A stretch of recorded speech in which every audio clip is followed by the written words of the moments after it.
사랑하는 베델의 성도 여러분, 오늘 하나님께서 우리들에게 주신 말씀은 창세기 19장 23절부터 26절까지 말씀과 사도행전 9장 3절부터 6절까지의 말씀으로 돌아섬이라는 제목으로 말씀을 선포하겠습니다.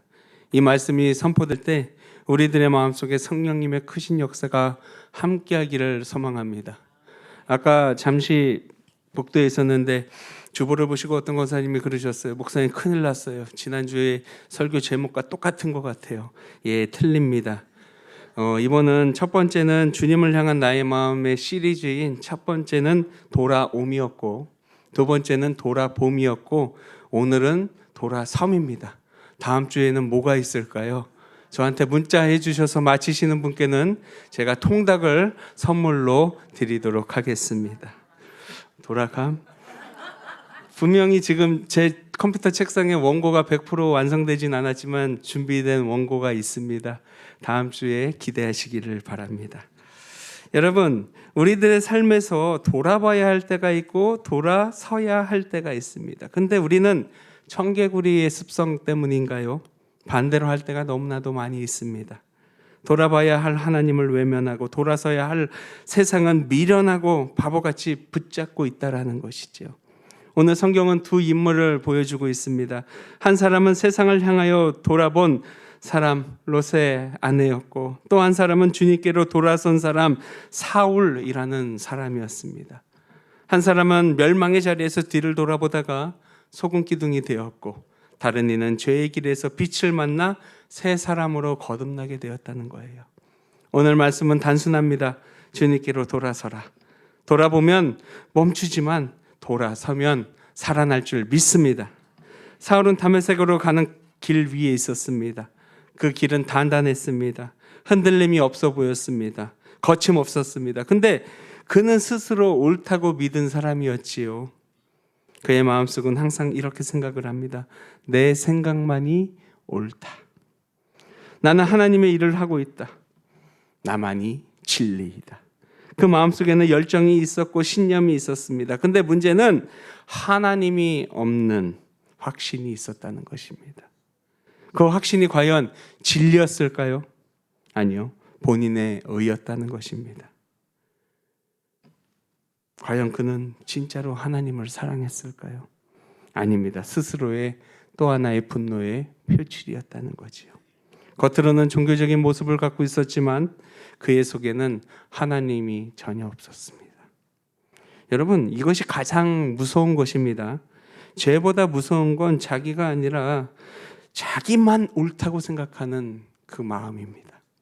사울은 그렇게 옳은 길을 가고 있다고 혼자 착각을 했지만 그 길의 끝에는 하나님이 아니라 심판의 빛이 비치고 있었다는 것입니다. 그때 하늘이 빛을 그를 감싸게 됩니다. 이 빛이 일반적인 빛이었겠습니까? 하나님의 개입이었다는 거지요. 사울은 그 자리에서 무너집니다. 엎드립니다. 사울은 모든 자신감이 그 자리에서 찢기게 됩니다. 모든 확신이 흔들리게 됩니다. 하지만 그 무너짐은 절대로 끝이 아니었습니다. 그것은 바로 회심의 시작이었지요.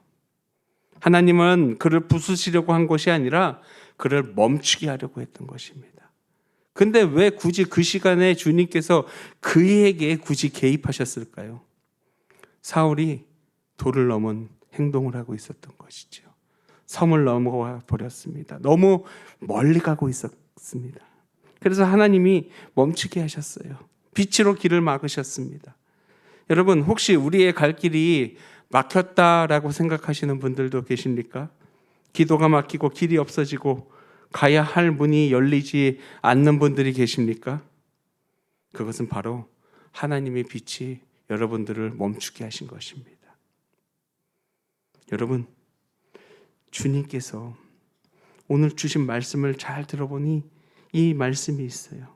그가 땅에 엎드려져서 들으니 라고 이야기를 합니다. 하나님은 교만한 자를 꺾으십니다. 그러나 주님 앞에 바짝 엎드린 자에게는 새 길을 열어주신다는 거예요. 사울이 엎드린 그 자리에서 하나님은 새로운 역사를 시작하십니다. 다메섹으로 가던 그 발걸음이 멈춘 자리, 바로 그 자리에서 하나님의 복음의 발걸음이 일어나게 되었다는 거예요. 그러니 두려워하지 마시기 바랍니다. 혹시 빛 앞에 멈추어 있다면 아직 우리에게는 소망이 있는 것이지요. 그 멈춤은 실패인가 아닌가? 회복의 시작에 꿈틀거림이 바로 그 빛에서부터 시작될 수 있다는 사실을 기억하시기 바랍니다. 여러분, 주님은 때로는 하나님의 사랑은 멈추게 하는 사랑으로도 우리에게 다가옵니다. 그 빛 앞에 올바로 서시기를 바랍니다. 그 자리에 주저앉지 마세요. 그 자리에서 하나님이 당신의 인생을 바꾸어 주실 줄 믿습니다. 하늘의 빛이 사울에게 멈추게 했을 때 그는 바짝 땅에 엎드리게 됩니다. 그리고 하늘에서 음성이 들립니다. 사울아, 사울아, 내가 어찌하여 나를 박해하느냐. 다시 사울의 이름을 부르십니다. 주님이 다시 부르실 때 그의 인생을 새롭게 하실 때이죠. 구약 성경을 잘 보면은 이름을 2번 부를 때 하늘의 역사가 일어나더라고요. 이삭을 번제에 올릴 때 아브라함도 그랬고, 야곱에게도 그랬고, 모세에게도 그랬고, 사무엘에게도 그랬어요. 사울아, 사울아. 이것은 멸망의 소리가 아니라, 저주의 소리가 아니라 회복의 소리였습니다. 나는 너를 포기하지 않았다. 이제는 내 길로 돌아오너라. 여러분, 하나님은 우리가 잘못된 길을 갈 때 그냥 내버려 두지 않습니다. 나의 주님은 끝까지 우리를 따라오십니다. 지금 이 순간 우리의 이름을 부르고 있지 않습니까? 여러분, 귀를 쫑긋 하시고 한번 들어보시기 바랍니다. 베데라, 베데라, 베데라, 베데라. 그리고 이 순간 우리의 이름을 부르시죠. 그 이름을 우리들에게 부르는 그 순간 하나님의 은혜는 아름답게 시작된다는 것입니다. 하나님은 오늘도 그 이름을 우리에게 부르고 계세요. 베데라, 베데라. 너는 나를 위에 산다고 하지만 사실 너는 나를 박해하고 있지 않느냐. 사울은요, 그 부름에 충격을 받게 됩니다. 그는 하나님의 일을 한다고 굳게 믿고 일을 했습니다. 그것이 진리인 줄만 알았습니다. 근데 주님께서 분명히 그에게 말씀하셨어요. 너는 지금 나를 위해 일하고 있는 것이 아니라 나를 거슬러 살고 있다. 여러분, 지금 이것이 나의 모습, 우리들의 모습 아닙니까? 우리는 지금 하나님을 위해 헌신한다고 하면서 실은 내 뜻과 내 이름과 내 계획만을 붙잡고 살고 있지 않습니까? 교회도 사역도 신앙생활도 누가 하나님 중심으로 살았습니까? 내 중심일 때가 더 많이 있었잖아요. 눈을 가리면 하나님이 모를 것 같지만 하나님은 모든 것들을 다 아십니다. 그리고 어느 순간 멈추어 서게 만듭니다. 그리고 부르시지요. 사울아, 사울아. 너는 나를 위해 일한다고 하지만 지금 내가 상처 주는 사람, 미워하는 사람, 네가 판단하고 점수 매겼던 모든 사람들, 그게 곧 나를 박해하는 거야. 여러분, 하나님은 우리가 지쳐서 쓰러져도 누더기가 되어도 그런 우리를 사랑하시지만 거짓된 확신 속에 서 있는 것을 그냥 두지 않으십니다. 빛으로 멈추시게 하시고 음성으로 우리를 부르시지요. 사울아, 사울아, 내가 어찌하여 나를 박해하느냐. 이 한마디에 사울은 그 모든 세계와 모든 머릿속에 있었던 그의 의의 구조가 다 무너지게 되었습니다. 그의 신학이 무너졌고 그의 자존심이 무너졌고 그의 확신이 무너졌다는 거예요. 그러나 동시에 그의 인생은 다시 조금씩 세워지기 시작합니다. 그때 그는 말합니다. 주여, 누구시니까? 그 똑똑한 사울이 그 빛의 음성이 누군지 몰랐겠습니까? 알고 물은 거예요. 당신은 누구십니까? 이 질문이 사울의 회심의 시작이 되었다는 것이죠. 이전에는 자기가 믿었던 하나님을 믿었던 사울, 어쩌면 자기가 하나님인 줄 알았던 거예요. 이제는 살아계신 하나님을 그가 입으로 직접 목격하기 시작했습니다. 여러분, 신앙의 시작은 내가 안다가 아닙니다. 내가 알고 있다가 아닙니다. 주여, 누구십니까? 이 질문이 나올 때 비로소 신앙이 그 머리의 이론에서 마음의 관계로 바뀌게 된다는 것입니다. 여러분, 주님은 지금 이 순간에도 우리를 부르십니다. 베데라 베데라, 너는 왜 나를 떠나 있느냐? 너는 왜 여전히 내 길만을 고집하고 있느냐? 돌아오라. 나는 내가 돌아오기를 기다린다. 여러분, 우리의 삶의 완벽함보다 주님은 방향을 바라보십니다. 넘어져도 주님께 돌아서면 삽니다. 돌아서지 않으면 결국 멈추게 된다는 것입니다. 오늘 그 음성 앞에 우리는 엎드려야 할 것이고 우리는 고백해야 할 것입니다. 주여, 이제는 내 길이 아니라 주의 길로 따라가겠습니다. 오늘 구약의 말씀을 또 봅니다. 우리가 잘 아는 롯 아내의 이야기. 사실 이 이야기 몇 번 들으셨습니까? 10번이요? 20번이요? 50번이요? 아마도 100번도 더 들었을지도 모릅니다. 그의 아내는 심판의 도시를 떠나면서 마음이 떠나지 못했어요. 몸은 소돔을 나왔습니다. 그러나 마음은 여전히 그곳에 정착하고 그 마음은 갖고 나오지 못했어요. 그리고 그녀는 뒤를 돌아봅니다. 그러자 그 시간, 그녀의 그 시간이 멈추어 버렸어요. 그녀의 인생이 한순간에 굳어버리게 됩니다. 롯의 아내를 통해서 우리는 생각하게 됩니다. 믿음의 발걸음이 세상을 향하게 되고 나를 향하게 된다면 나는 굳어지게 된다는 것을. 하나님은 이때 앞으로 가라 말씀하셨잖아요. 뒤 돌아보지 말고 산으로 피하라. 근데 그녀는 미련을 버리지 못했어요. 미련을. 집, 재산, 익숙한 사람들, 그 모든 것이 아직 그녀의 마음을 붙잡고 있었기 때문입니다. 롯의 아내가 소금 기둥이 된 이유는 단순히 뒤를 봤다는 것만이 아니에요. 그녀는 하나님 말씀보다 자신의 감정과 과거를 더 믿었기 때문입니다. 말씀은 도망하라 했지만 마음은 조금만 더였습니다. 그 조금만 더, 그 조금만 더, 그 조금만 더가 그녀의 영혼을 굳게 만들었다는 거예요. 세상을 돌아보는 마음에 처음에는 사소해 보일 수도 있습니다. 야, 이 정도는 괜찮잖아. 이거 나쁜 게 아니잖아. 내가 이 정도 권리할 수 있잖아. 내가 이 정도 지분 없어. 내가 이 정도 행할 수 있잖아. 내 마음대로 할 수 있잖아. 그 작은 틈이요, 우리의 시선을 하나님께서 떠나게 만들었어요. 결국 그 시선이 멈춘 곳에 영혼도 멈추게 되었습니다. 우리 안에도 롯의 아내의 그림자가 있지 않습니까? 몸은 교회에 와 있지만 여전히 생각은 세상에 가 있고, 입술은 노래하는 척하지만 찬양하지 않았고, 여전히 생각은 어제의 그 소돔을 그리워하고 있지 않았습니까? 바로 그것이 영적인 소금 기둥이라는 거예요. 영적인 소금 기둥. 움직이지 못하고 살아는 있으나 죽은 믿음, 기도하는 모습은 있지만 그 안에 기도의 능력이 없는 모습, 예배는 드리지만 결코 변화할 생각 없는 모습. 여러분, 뒤돌아보지 마세요. 그 길에는 아무것도 없습니다. 하나님이 이미 버리신 걸 내가 붙잡고 있으면 그것이 나를 묶어버리는 어둠의 사슬이 되어버린다는 거예요. 과거의 상처도 실패도 죄의 습관도 이제는 다 내려놓고 주님께 아름다운 믿음으로 돌아서야 할 때입니다.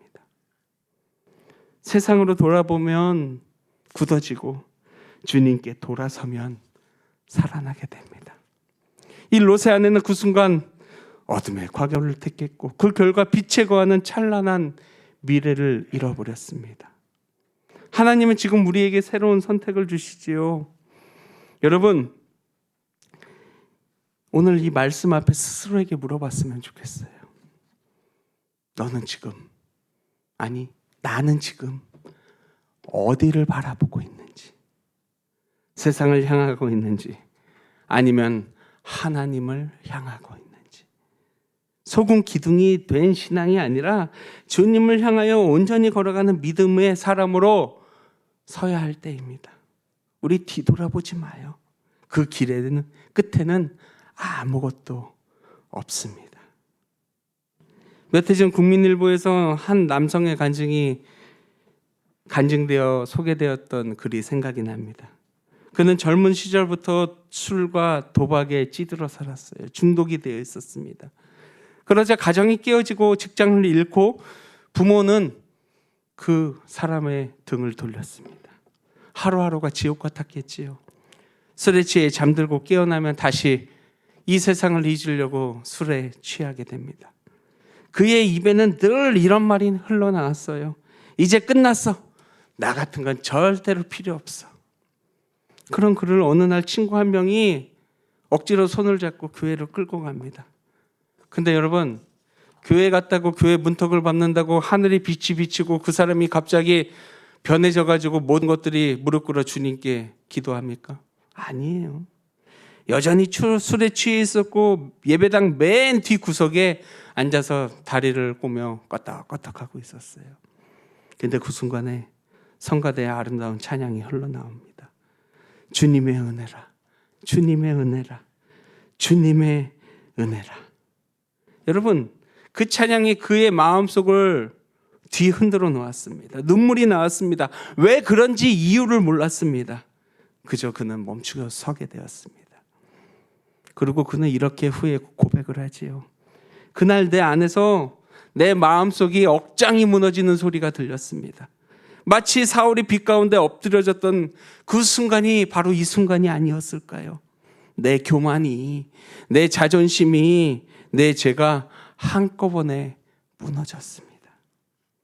그날 그는 그 이후에 술을 끊고 다시 일어섰어요.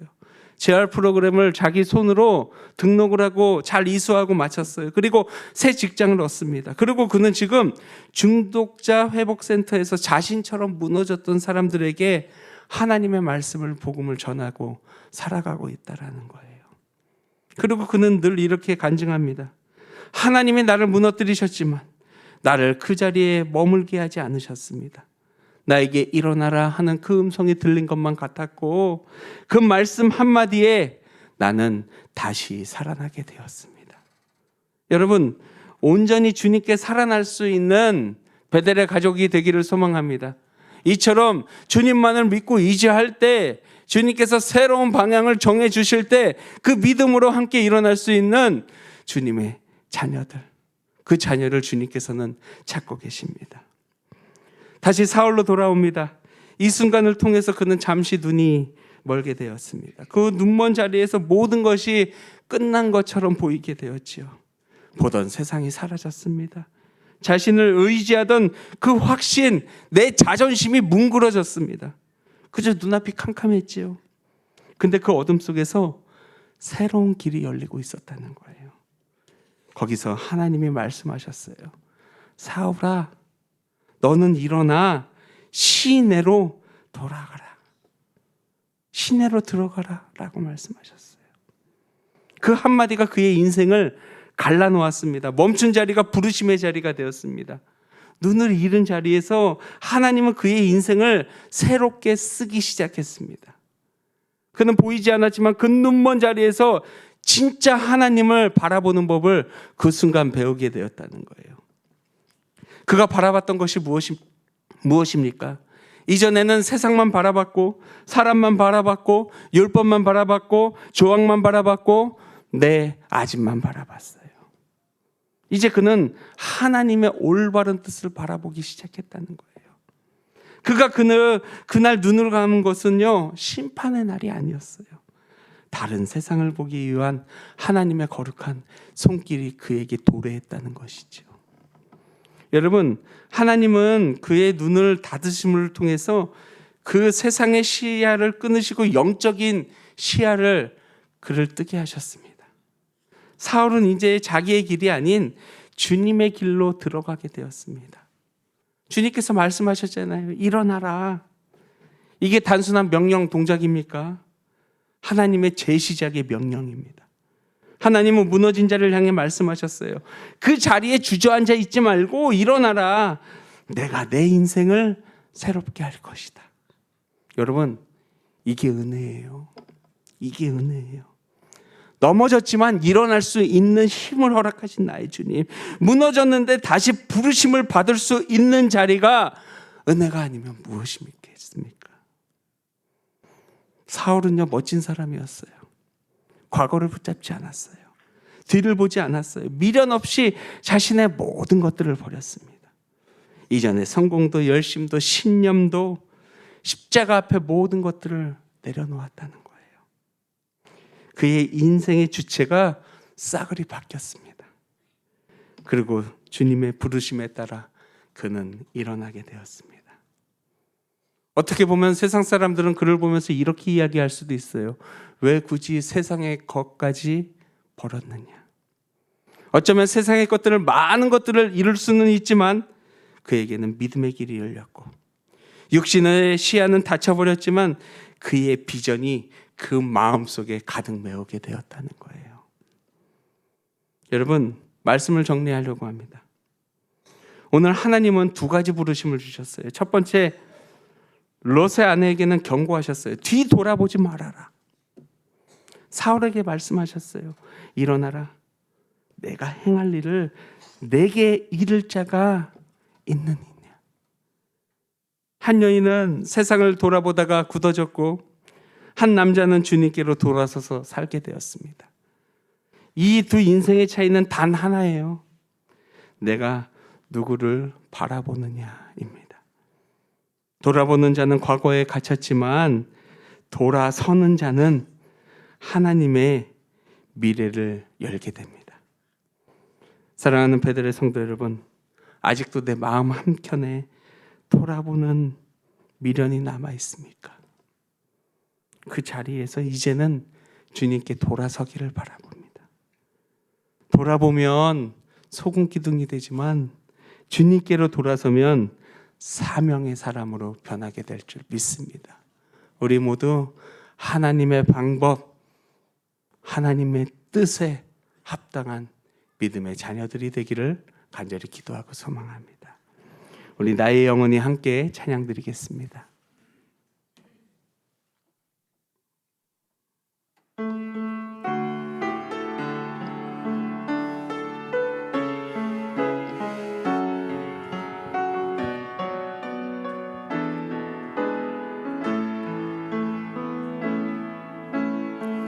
나의 영혼이 잠잠히 하나님만 바라며 나의 구원이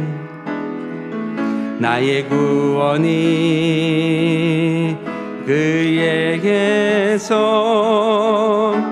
나는 나의 영혼아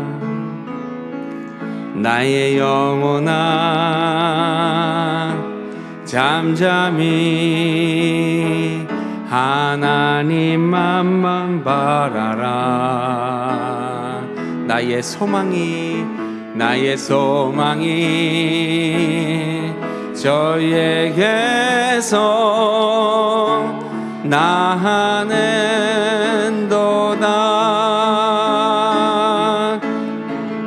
왕이 나의 반석 나의 구원이시니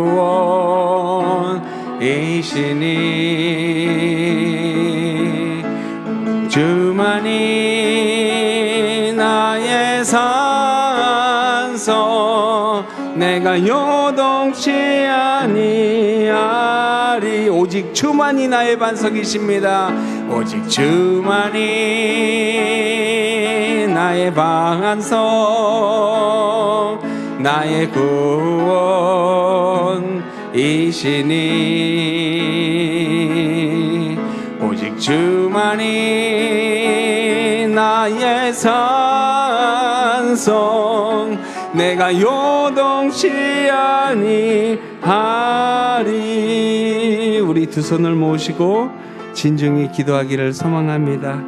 나는 지금 하늘의 빛 앞에 온전히 서 있는지를, 나는 지금 과연 무엇을 붙잡고 있는지를, 나는 지금 어디로 걸어가고 있는지 이 시간 마음을 담아 주님의 음성에 귀 기울여 보도록 하겠습니다.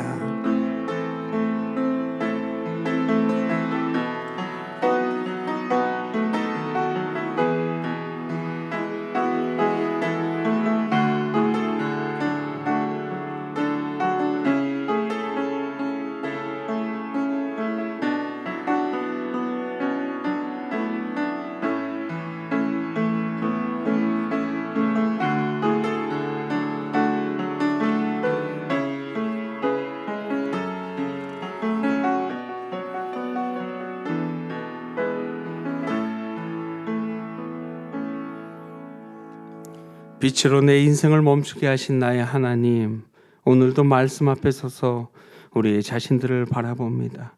나는 지금 어디로 향하여 걸어가고 있는지요? 세상의 길입니까? 주님의 길입니까? 나는 지금 무엇을 붙잡고 있는지요? 과거의 상처입니까? 주님의 약속입니까? 나는 지금 어디에 서 있는지요?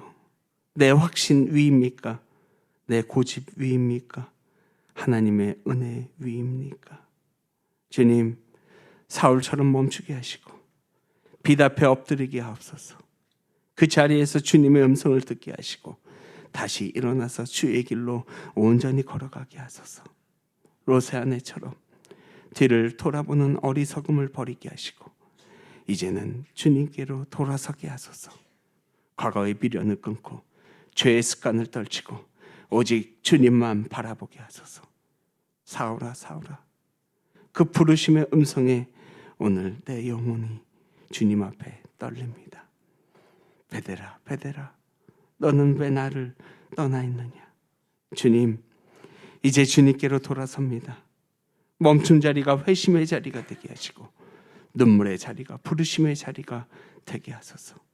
주여, 이제 돌아보는 사람이 아니라 돌아서서 걷는 믿음의 사람으로 살겠사오니 주님, 주님의 부르심 앞에 온전히 일어서게 하시고 주님 곁으로 걸어가게 하소서. 예수 그리스도의 이름으로 간절히 기도드립니다. 아멘. 우리 다 같이 일어나셔서 파송의 찬송